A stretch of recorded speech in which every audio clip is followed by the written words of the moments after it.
Most people think loneliness comes from being alone. Some people feel peaceful in silence, while others feel like they're trapped inside their own mind.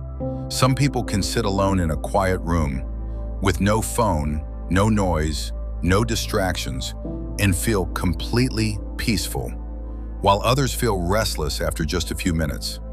The silence starts to feel heavy, their thoughts get louder, and suddenly being alone feels unbearable. So what makes the difference? Why does solitude feel healing for some people, but painful for others? The ancient Stoics believed the answer had nothing to do with how many friends you have or how busy your life is. To them, solitude was not something to escape, because when approached the right way, solitude stops feeling like isolation.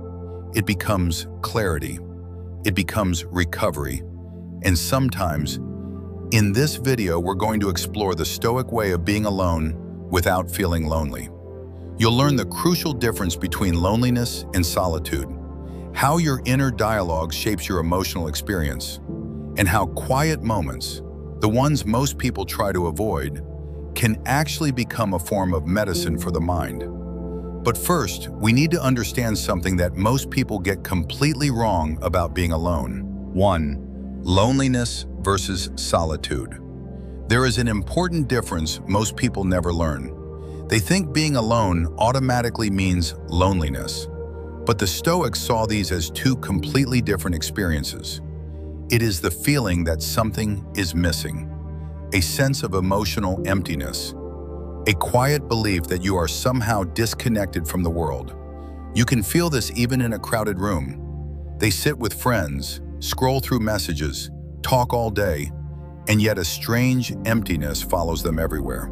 Because loneliness is not created by silence.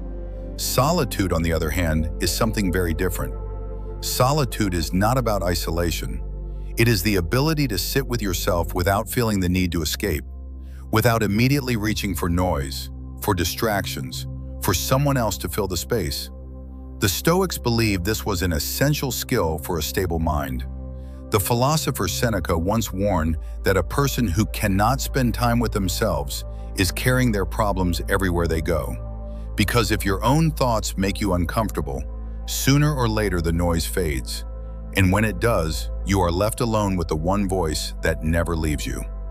Which leads to the real reason solitude feels so difficult for many people. 2. The dangerous inner dialogue.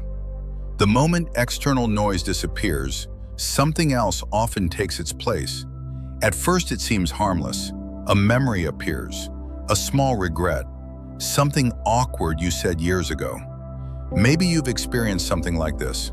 You're lying in bed at night, the room is quiet, and suddenly your mind replays a moment from years ago. A conversation where you said the wrong thing, a decision you wish you could change.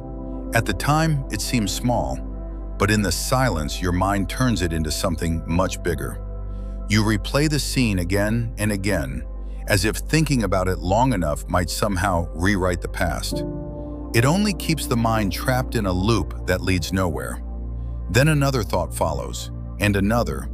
Before long, the mind begins replaying conversations, imagining worst-case scenarios, questioning decisions, criticizing things that cannot be changed anymore. For many people, this is what makes solitude uncomfortable, not the silence. The Stoics understood this problem long before modern psychology gave it a name. They believed that human suffering often comes from one simple mistake. The philosopher Epictetus explained that it is not events themselves that disturb us, but the judgments we attach to them. A memory appears, and immediately the mind labels it as failure. A quiet moment appears, and the mind calls it loneliness.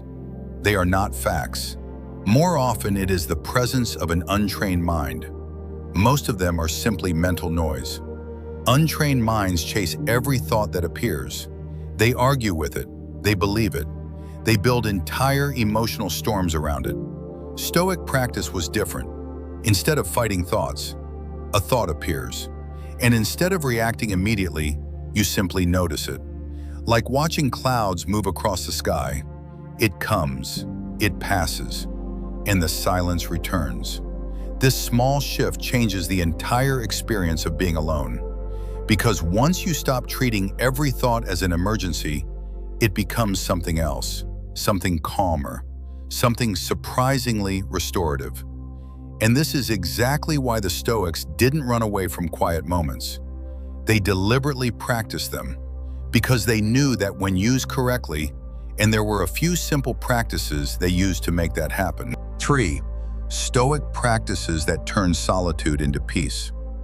Once the Stoics understood the power of solitude, they didn't try to avoid it. They trained themselves to enter it intentionally, not as an escape from the world, but as a way to restore clarity.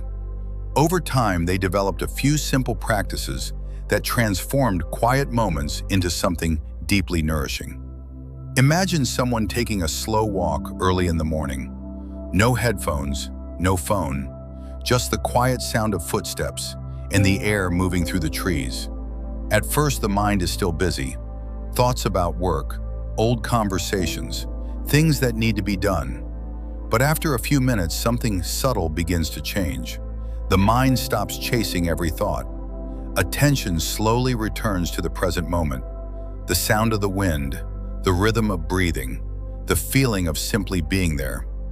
And in that quiet space, the mind finally begins to settle. The Stoics believed nature had a unique ability to calm the mind. A slow walk, the sound of wind through trees, the rhythm of footsteps on a quiet path.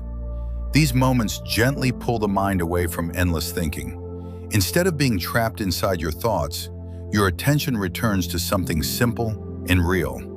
Your breathing slows, your mind settles, and suddenly, solitude no longer feels empty. It feels grounding. To the Stoics, reading wasn't just information, it was a conversation. When you open a thoughtful book, you are not truly alone. You are sitting with minds that lived thousands of years ago. People who struggled with the same fears, the same doubts, the same questions about how to live well. The philosopher Marcus Aurelius often wrote reflections to himself as a way to organize his thoughts and strengthen his character. Writing, reading, and reflecting allowed him to turn solitude into a space for growth. Not emptiness, but clarity. Most people rush through silence because they think nothing is happening. But the Stoics saw silence differently. They saw it as a rare pause in a very noisy world. A moment where you are not being pulled in 10 different directions. No notifications, no expectations, no performance, just presence. And when you begin to appreciate those small pockets of stillness, something changes. Solitude stops feeling like something you must tolerate. It becomes something you quietly value. But the real transformation appears only after this practice becomes familiar. Because the more comfortable you become with solitude, the more something powerful begins to grow inside you. And that brings us to the deeper reason the Stoics valued solitude so much. 4. Solitude becomes emotional strength. When people first experience solitude, it often feels uncomfortable. The silence is unfamiliar. The mind is restless. There is a constant urge to fill the space with noise. But something remarkable happens when you stop running from it. Little by little, the discomfort fades. The silence becomes easier to sit with. Your thoughts lose some of their intensity, and the quiet moments that once felt empty begin to feel steady. This is where solitude begins to change you, because once you learn how to be alone without feeling lonely, you gain something most people never develop. Think about how rare that kind of freedom really is. Most people cannot sit quietly with themselves for more than a few minutes. The moment silence appears, they reach for something. A screen, a conversation, a distraction. Not because they want to, but because they are afraid of what their mind might say. But when you learn to sit in that silence without running from it, something changes. You realize that peace was never hidden in the outside world. It was waiting in the quiet place most people spend their lives trying to avoid. You no longer rely on constant stimulation to feel okay. You don't need endless conversations, notifications, or distractions just to feel normal. Your emotional balance stops depending on what is happening around you. Instead, it comes from something much more stable: your relationship with yourself. The Stoics valued this deeply. The philosopher Marcus Aurelius once reminded himself that a person can retreat into a place of calm at any moment, not by traveling somewhere far away, but by turning inward. In other words, peace is not always found in changing your surroundings. Sometimes it is found in learning how to sit quietly with your own mind. And the more comfortable you become with solitude, the less power the outside world has over your emotional state. You become less dependent on approval, less shaken by rejection, less afraid of quiet moments. Because when you know how to enjoy your own company, you are never truly deprived of peace. And this is why the Stoics didn't see solitude as isolation. They saw it as training for inner strength, the kind of strength that stays with you even when the world becomes loud, chaotic, or uncertain. Most people spend their lives trying to avoid being alone. They fill every quiet moment with something: music, conversations, scrolling, background noise, because silence makes them uncomfortable. But the Stoics discovered something very different. Solitude is not the enemy. When approached the right way, it becomes one of the most powerful forms of healing. A quiet moment is not empty.